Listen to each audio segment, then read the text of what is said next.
Le salaire du péché, c'est la mort. Romains 6, 23. L'âme qui pêche, c'est celle qui mourra. Ézéchiel 18, 4.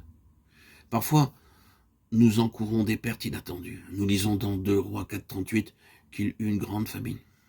Il n'y avait plus de blé parce qu'il ne pleuvait plus. Il y avait une grande stérilité. Et le peuple devait aller ici et là pour trouver de la nourriture.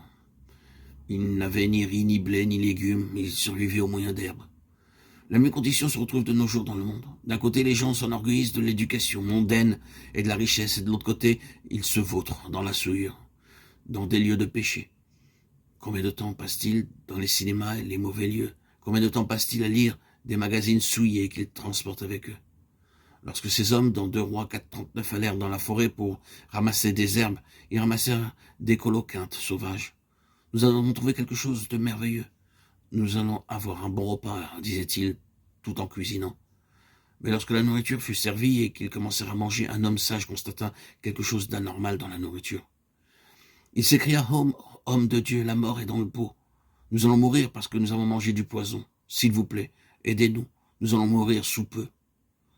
Sur son ordre, ils apportèrent de la farine, il la mit dans le pot et l'effet du poison disparut.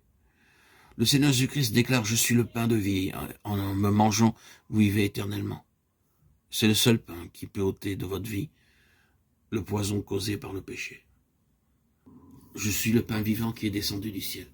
Si quelqu'un mange ce pain, il vivra éternellement. Jean 6, 51. Ainsi, ces gens étaient très affamés. Comment obtenir de la nourriture pour satisfaire notre faim, se demandait-il.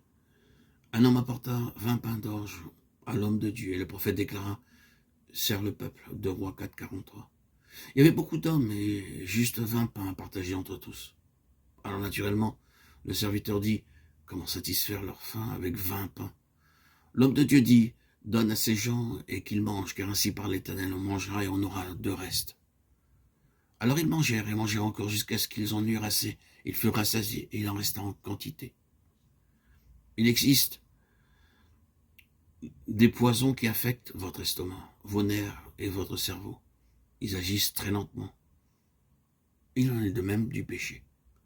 En vivant dans le péché, vous mangez et buvez du poison chaque jour et vous ruinez votre vie.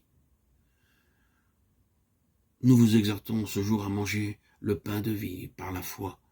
Il ôtera les effets du poison, du péché dans votre nature afin que vous puissiez recouvrer toute perte. Il vous rendra éternellement sage, riche, fort et satisfait, et toute perte passée sera pleinement recouvrée.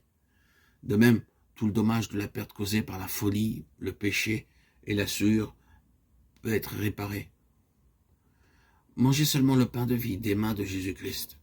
Le Seigneur Jésus-Christ est plus grand qu'Élisée, que tous les prophètes et que tous les hommes. Il vous offre aujourd'hui ce pain de vie.